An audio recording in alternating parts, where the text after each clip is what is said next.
Hi, welcome back to episode 2 of Two Coaches, One Couch. My name is Kathy O'Reilly. I'm a personal development coach, and today we're going to have a look at awareness.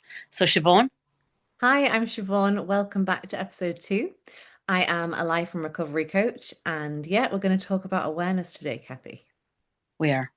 What So, I is suppose, what does it bring up for you, Siobhan, when you think about awareness? What does it actually bring up for you? I mean, we're looking at awareness as in where we are now and how we have developed this sort of self-awareness piece. Mm.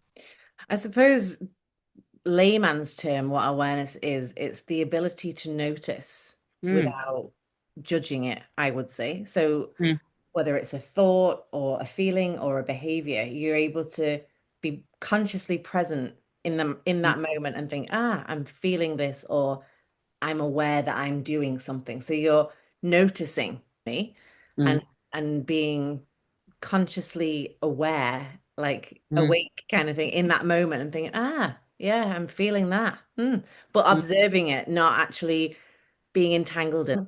I think you mentioned before, actually, which was a very interesting way of looking at it, that you like to observe but not absorb, Mm, which is a mm, very good thing, isn't it? I mean, like if you take it on board that you're observing the world around you, you're taking in everything that you see and that you hear, and the people around you and how they are with you and how you are with them and how you're responding to people as opposed to reacting to people.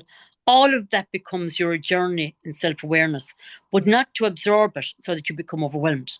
Of course, yeah. And that's a really Mm, important piece because mm, you can become really mm, overwhelmed and absorbed in, if you're sensitive or if you've mm, got, mm, you're in an environment that you're feeling everything, then it's really mm, important to notice what is actually yours and what you might be picking up on or, like you say, absorbing, mm, you mm, know. mm.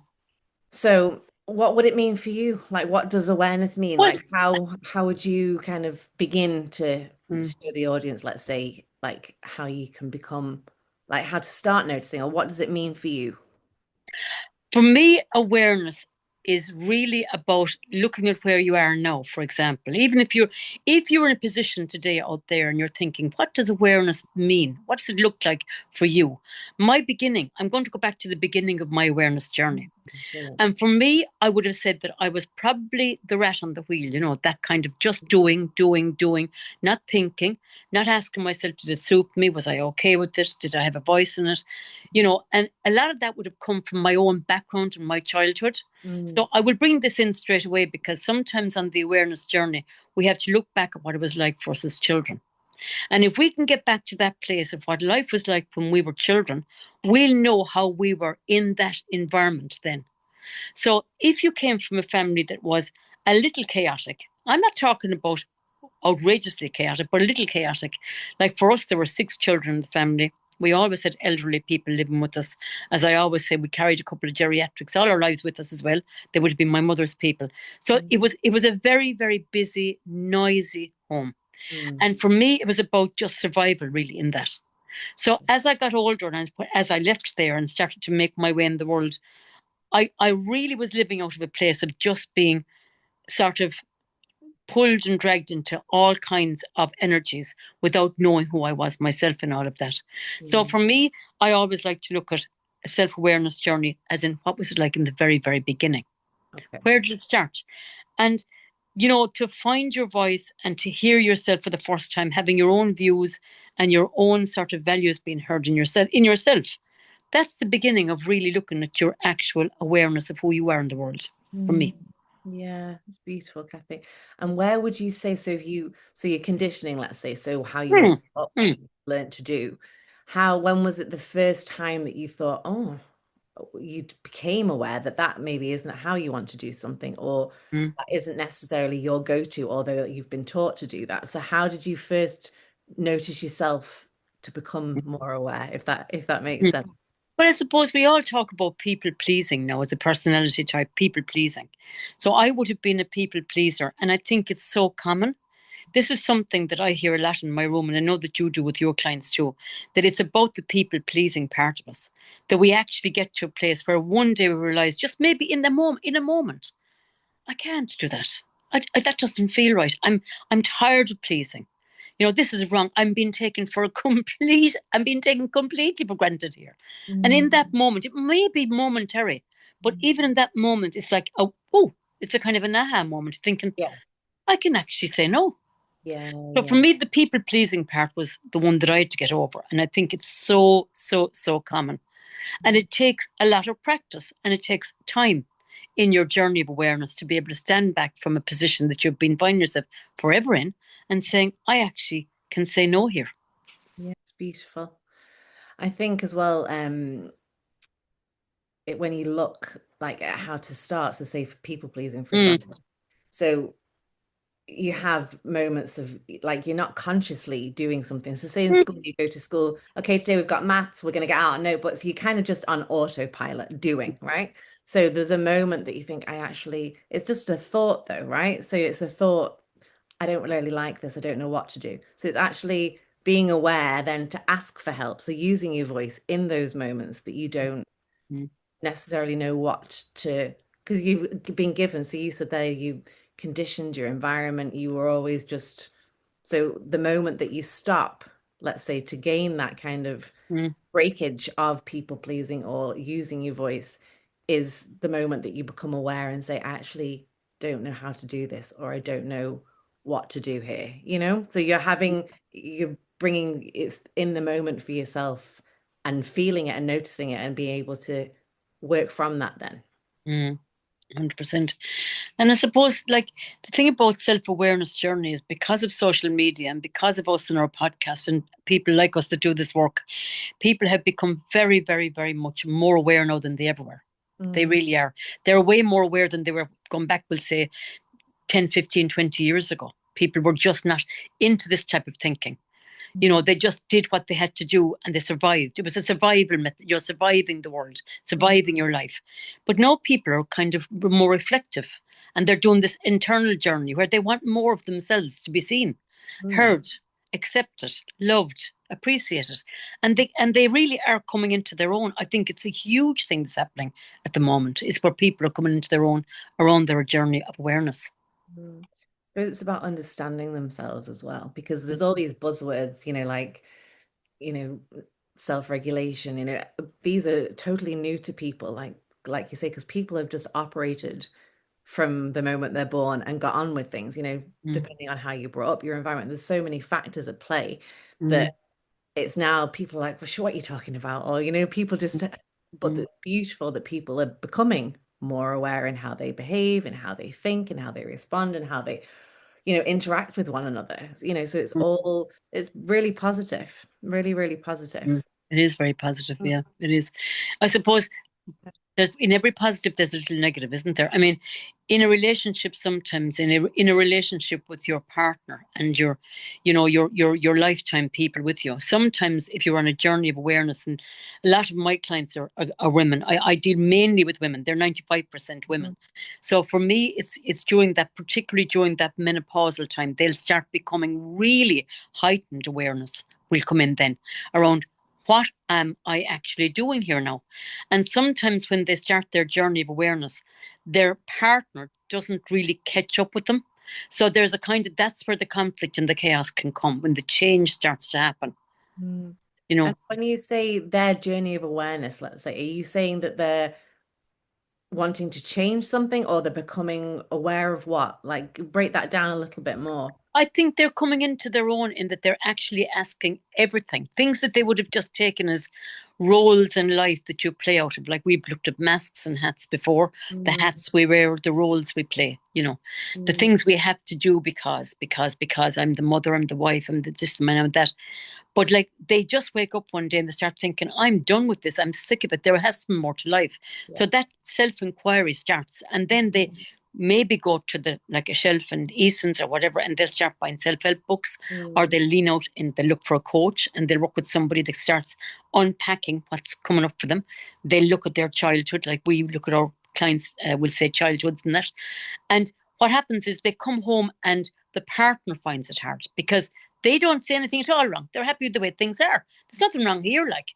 mm, And all of a sudden, she's changing and she's looking for more out of life. mm. And I suppose that's like everything, once someone, if you spend a lot of time with someone and they start having boundaries, for example, someone Mm. who's not used to that doesn't know how to respond to it because they're like, well, what's happening now? Or, or she's in Mm. a bad mood. And it's like, no, actually, they've put something in Mm. place now that they've become more aware of and they want to change it. And I suppose for people listening out there, to break it down, I always go back to layman's Yeah. terms in education. I'm always like breaking it down. Awareness is the starting point, isn't it? To change, to transforming anything. Once you become aware of something, you kind of can't not see it anymore because that's kind of it's like the bones of it, isn't it? It's the bones of it. Once you see it, you Mhm. can't unsee it. No. And Mm. yeah, and I suppose as well, just to mention, like this might be a bit far-fetched now, but when you're aware, if you Mm. can observe it and not get too attached to it, I think is really important. So if you're feeling a certain way, I'm probably going completely off track now. But if Mm. you're say you've had a past experience, you've been bullied before, right? Mm. And that's really, really hurt you. And I know Mm. firsthand from that experience. Mm. You could go into a workplace then and have a boss who is extremely, Mm. Mm. might talk to you in a certain manner, might not be very forthcoming in certain ways. And you remember, oh God, this feels like when I was bullied in school. But if you're able to notice that and then separate, actually, this is now, Mm. that was then, and it's not the same. But that's very hard. That's again where you have coaching and where you have different, techniques to kind of work through that. But it's very important to notice it rather than Mm. become it. For sometimes it's so your body reacts so strongly to it, and it is hysterical. Of It course. is hysterical. It's coming from back there. Mm, It's coming from that time in that place where you were rejected, hurt, made little of by somebody. And in that moment, as you mentioned, bullying, in that moment you feel you really have to, there's a sort of the fight and the flight comes through your body. mm, You're immediately coming into I'm going to defend myself here. mm, And then I suppose through the awareness and the noticing and the work sometimes you may need to do with somebody else. We're not trying to promote ourselves here for business, but we are saying that if you go to a coach or you go to somebody, they can unpack that and they can help you to see it more clearly that it's actually hysterical and you're safe now. But And that's the awareness and that's the journey of awareness, isn't it? And noticing. yeah, absolutely. And he said the most important piece there, Kathy, is that you're safe now. Yeah. Like, I think when something pops up like that, you can instantly, depending on how you do react or respond, is like Mm-hmm. you freeze, you want to get angry, or however you choose to, it comes up in the body. It's it's about just noticing that, thinking, oh God, I'm getting hot now. So, for example, now if I was asked to speak, which I was last week, and I could feel myself getting really hot before I spoke, and I was like, it's okay, I'm safe, I'm fine, I'm able to articulate this, but I had to coach myself through that moment because I could physically feel it coming on, and my heart started racing. I was getting a bit hot, and I was like, you've got this, it's absolutely fine. Mm-hmm. It's not like then, this is the now, and literally coming into the now. And what I find helpful sometimes when I do feel these things come on, I think, oh, there's a white wall. And I point out what is literally in front of me. I'm in the living room right now. I'm on the couch and I come back to basics because I'm like, this is the present moment and I can be aware Mm-hmm. right now because that thought that's making my heart pound and making me feel really hot is in the past. And I know it is not that simple to detach straight away, Mm-hmm. but it's learning these small little methods that Mm-hmm. bring you into the now, becoming more aware that you're actually able to go forward instead of being pulled constantly back. And Mm-hmm. again, it takes practice and it's a learning. Does takes You know? practice.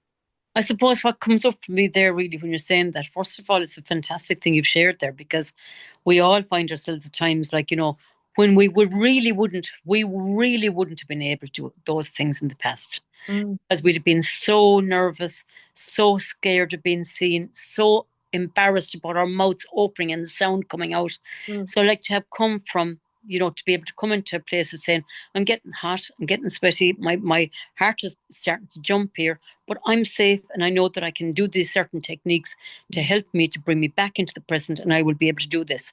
Like that took a long time, didn't it, to get to that place, Siobhan? of course, yeah.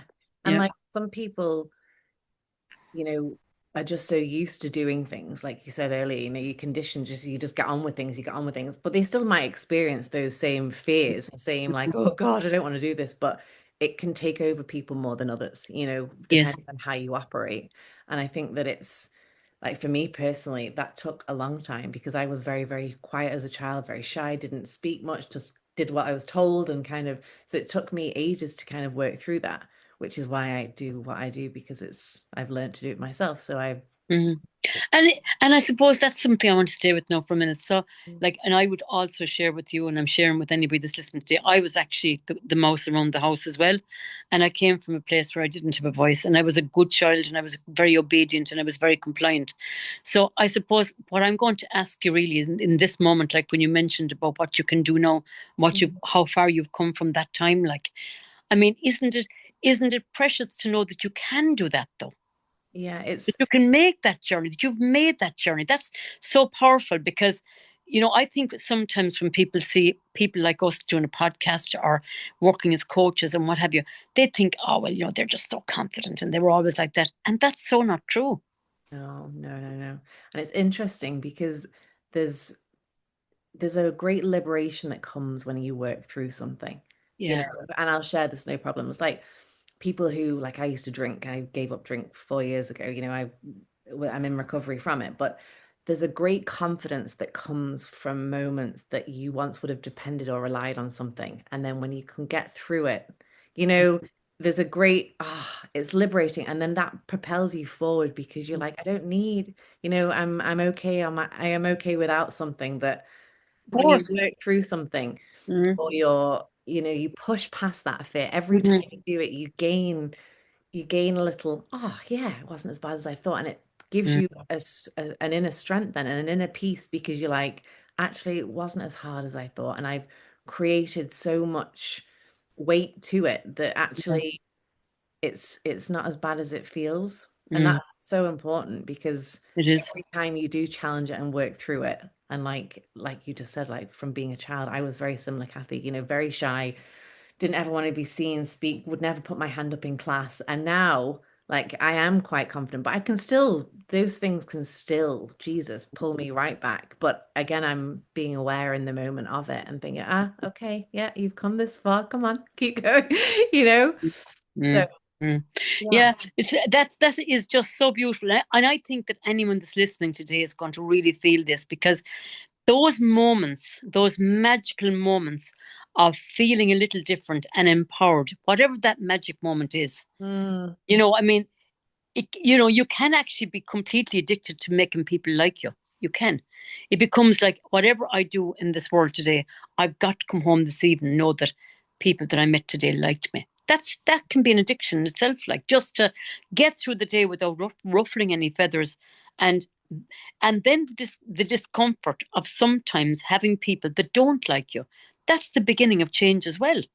yeah, of And course. that discomfort, once you've learned to wear it comfortably, the discomfort of people not liking you and saying, I'm okay with that now, Mm, that's the beginning of change for the people pleaser. absolutely. But Because they can actually step into their power then, bit by bit. Every piece is another powerful piece, another aha moment of thinking, if somebody is in your sort of friend group or your family, your own family of origin, and you haven't stepped up to them before, and for the first time you did, there's a really powerful piece that happens to you in that moment. there definitely is. I completely agree because it's almost like you're there for you in that moment. You're there supporting yourself in that moment. And, very often we rely on others for support, but in that moment, it's like, I trusted myself here. And I really believe that actually I don't agree with you. And therefore, I'm going to speak up about it. And that can be really discomforting because you're like, I've never done this before. But there's a liberation that comes, you're like, no, Yeah, without exactly, being cocky exactly, about it. But you're also exactly. like, that Yeah, wasn't as bad, number one. And number mm. two, I vocalized exactly how I felt. And that Yeah, wasn't too bad. yeah, that's it. But, but just to go back, Kathy, you mentioned like pleasing people and wanting to be liked by others. And this is what I find quite helpful. You meet loads of people all the time.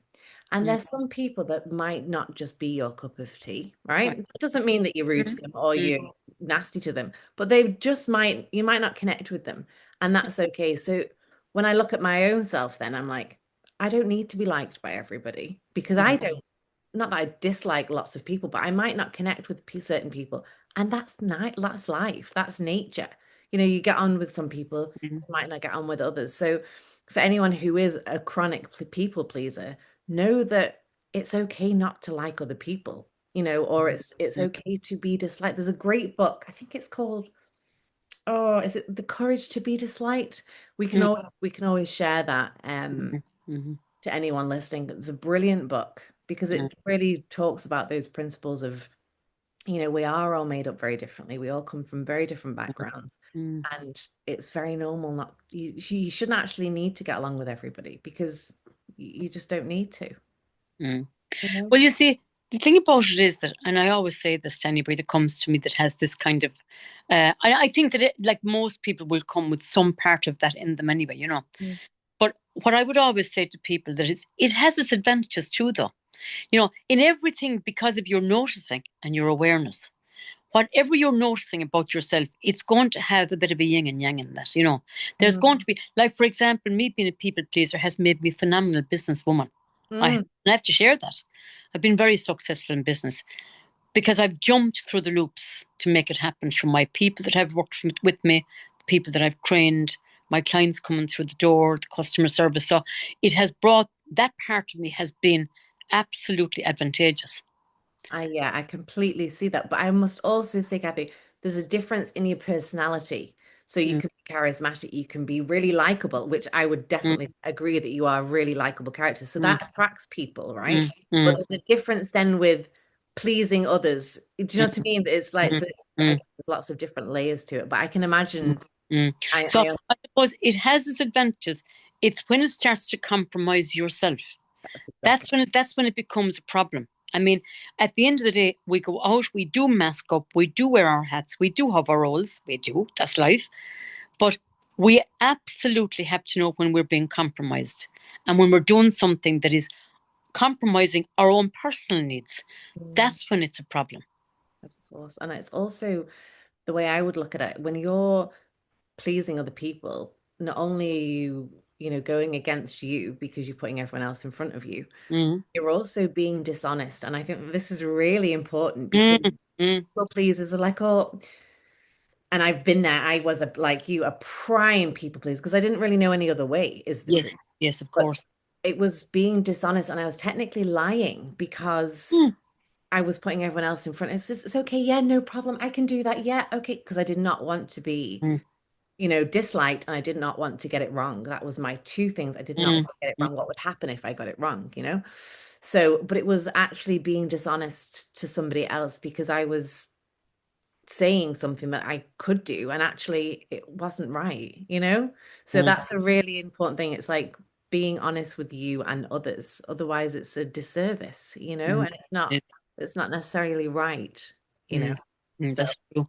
I suppose authenticity is a big word that's been used a lot now, and that's probably that we're trying to come into our true authentic self. mm, The journey of awareness, the journey of noticing, the mm, true authentic self starting to emerge beautifully, mm, layer by layer, and mm. leaving go of all the shackles of shame. We're going to look at all this anyway, you know, Oh, and we have great plans for our podcast. yeah. But But this is the time of the year now we're coming into Christmas. So we might just do a little bit of something around this before we finish today. What do you think? Around About Christmas. well, the awareness Wait to of sing a song, Kathy. how do we stay in a place of being completely aware around this time of the year? This is our time. Well, I suppose people, obviously, it's Christmas time, going home to families is, you know, whether you have the best or the worst family, and there might be a dynamic that, you know, activates, triggers you, and being aware of your response and how you do interact with those people is really important for you and for everyone else. You know, we forget that time is so precious, and we forget that this is a beautiful time of the year, and we dread things or we really look forward to something, but trying to remain in the moment, even if you really want to say something, really become aware in that moment of, is this going to make it, is it going to help the situation, or is it going to just make me more cross and make others cross, or so just Mm. breathe. And the breath I recommend to everybody, breathing in that moment. Go to the bathroom, sit on the toilet and think, I'm really pissed off now. So and so said something and I ain't happy about it. Just breathe, check in with yourself. How am I feeling? Okay, I'm annoyed. And name it. Name what you're feeling in that moment and think, okay, it's just a thought. I don't have to get attached to it. And the mind will try and intellectualize things, but Mm, your mm, body, it's felt. So they're connected, of course, but it's different. So just taking a moment to pause and say, okay, it's going to be fine. I'm going to enjoy the day now and just checking in with yourself, literally. mm, So that would be my advice for mm, coming into the Christmas period because I personally have to do it a lot. And, I'd say my family do. I'd say everyone, that it's just being a human with those you love and those that mm. know you. And Yeah, I suppose we'll go back again just for briefly for a minute on the Christmas period. And if your sort of go-to in the past has always been to be the people pleaser, you will be in an environment where there'll be people around you and you will be absorbing their energies. So it's about like, I don't think that she looks too happy. I'd say that he's not too happy either. I'd say they're going to borrow. I would have mentioned that's going to happen. And then before you know it, you're getting caught up in it and the head gets busy. So, because you're trying to make everybody happy, it's okay to stand back and take a breath and say, I'm actually taking myself out of this.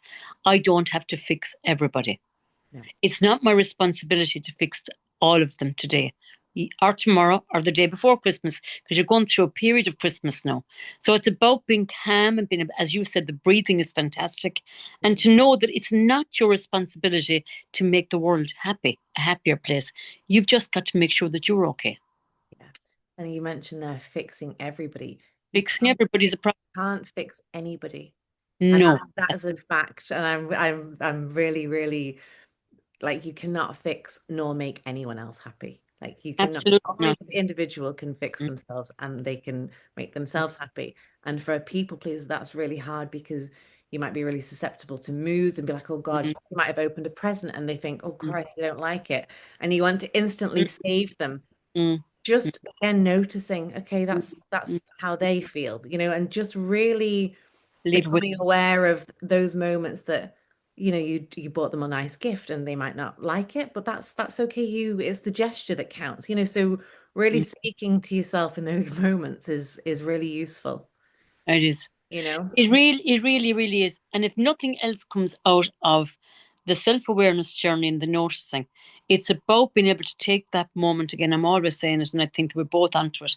That moment of precious pause where we Mm, say, I am going to breathe and I'm going to give myself one moment here. I'm going to practice it all over Christmas to precious pause and say, I'm okay. And they're okay too. And even if they're upset, they're used to being like that because that's their style, but it's not mine. So I don't need to jump in there and change anything. I'm okay. And that's important. and I think as well, if you're visiting family, give yourself like a set time to leave, let's say, or Mm.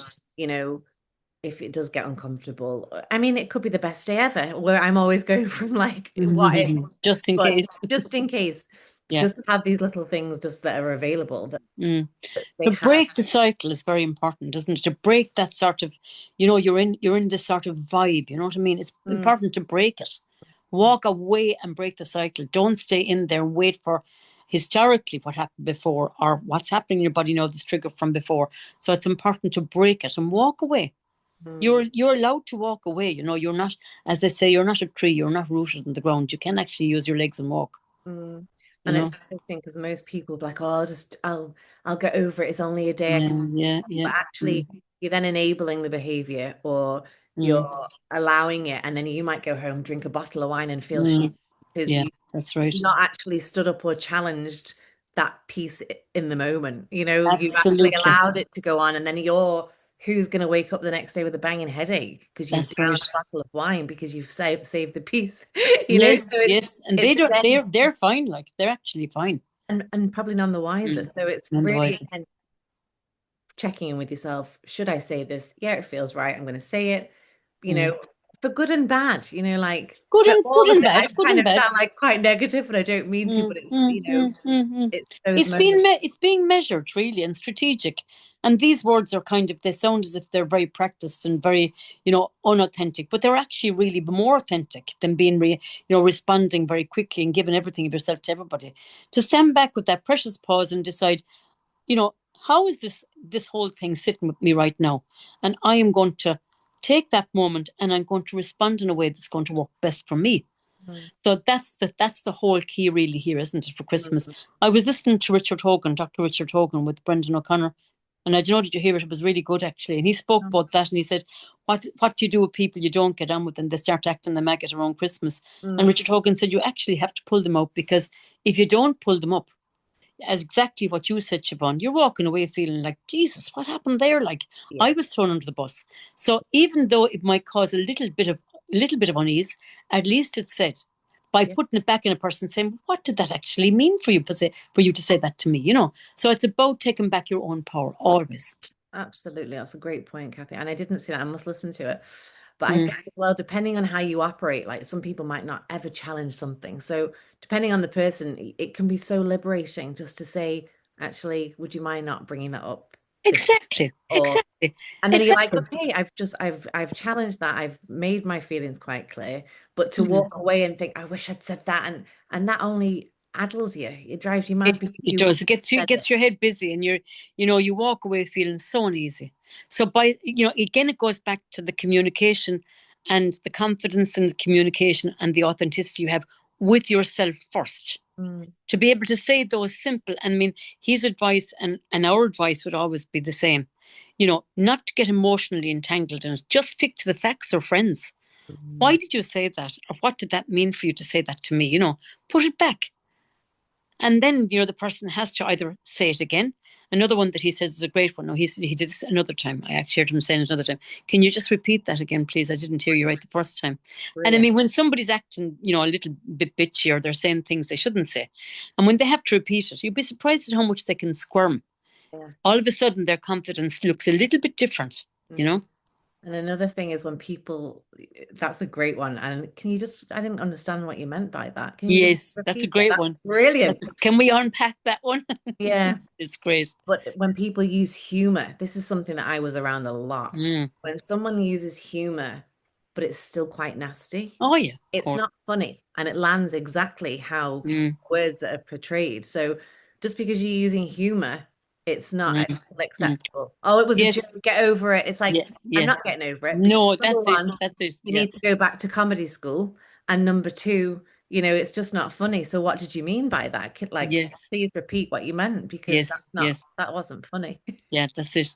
And you know what? Like that's exactly what came up with Dr. Richard Hogan when he mentioned it with the Brendan O'Connor about humor, and he said it's important to say, but I didn't consider that funny. Yeah. What is funny about that? Mm, So like you're not arguing with anybody, but you are standing up for your own individual rights and your voice to be heard, your authentic self, your superpower to come to the fore.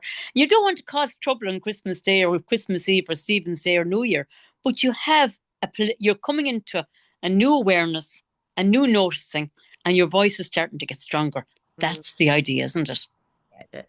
And what's that phrase? Everyone has a place at the table, apart from the Everyone fun has at a place Christmas. to table. But knowing that you're equally belonging there as everyone else. So using your voice in those moments is crucial because you belong there. We're coming together Mm, to be, more conscious of everyone else than yourself, again, is a disservice to everyone involved. So at the 100%. table, speak how you feel with confidence and grace. And it doesn't have to be aggressive or, Mm, abrupt. It can mm, be very much, anchored in this is how I feel. And can you mm, mm. explain a bit more on that? And I'd like to just share something here that if there is an unspoken word Mm, and if there is a feeling of unease, everybody notices it. yeah. I mean, if it's not said, it's not that it's gone unnoticed. It's just that people Mhm. get uncomfortable and are able to bottle it up and suck it down, But Yeah. when somebody has the sort of the grit and the resilience to stand up and say whatever we've been saying there, like that wasn't funny, or can you repeat that, please? Or I didn't quite hear you. Can you explain that to me again? You're saying it in a very dignified way, but it takes the pressure off everybody else around because they say, this is going to be actually aired now. It's Mm, not going to be left in the ether as something that we're all sensing, but nobody says anything. Mm. That And is such an uncomfortable thing to be around. absolutely, Kathy. And I Mm, really love this point because I'm going to share this. I worked in a school mm, in the city, and by God, they mm. said it as it was, and it was on Good, the good, TV good. out there. Mm, They like kick the living mm, life out of each other, but it was mm, finished. And then I mm, worked in a different place, and everything was behind everyone's back, all mm, faces. mm, And I thought, wow, it's so interesting because once mm, it's out there, it's out there. mm, However, it's put out there, some people get angry, some people just say it, but mm, it's dealt with quicker, a lot quicker than mm, this underhanded behind each other's back because like you mm. said very clearly, it's felt. You can Of feel it. course it is. So Well, it's it's what they call dishonest harmony. mm, And the word dishonest harmony kind of wraps it up in a bow, really, doesn't it? I mean, what is dishonest harmony? It's everybody playing a game while they're sort of half shooting an eye at each other, saying, "How is she taking?" It's just not comfortable for anybody. When it's called out, even if it caused a little bit of a rumble, so what? At mm, least it's said. mm, yeah. So I suppose we're coming to the end of our podcast We are. time. I think we might have gone over, Kathy. Yeah, but sure, what about it? Isn't it great to be able to do it and we love it? So Absolutely. we've said it before, I'll say it again, that we will leave our, cathyoreillycoaching at gmail.com and yours. Siobhan Walsh at, oh no, Siobhan, Siobhan Walsh coaching at gmail.com. Yeah. So we'll take any questions you'd like us to look at. If you send any queries to us, we will definitely have a look at those and we'll come at it from a different, Siobhan will come at it from her side and how she would look at it, and I'll come at it from my side and how I'd look at it as a coach. And that might give you a few little different perspectives of how you cope with things around Christmas. So what are we going to look at the next day, Siobhan? What's our plan? It's around it, I'm not, or isn't our next plan going to be around triggers around Christmas? yeah, we can go more into that Yeah, for yeah, sure. Yeah, for yeah. sure. I was going to say something there, it's gone out of my head. Hmm. Clearly not important. Yeah. So thank you so much, Kathy. And thank Thank you you very everyone much, for Siobhan. listening today.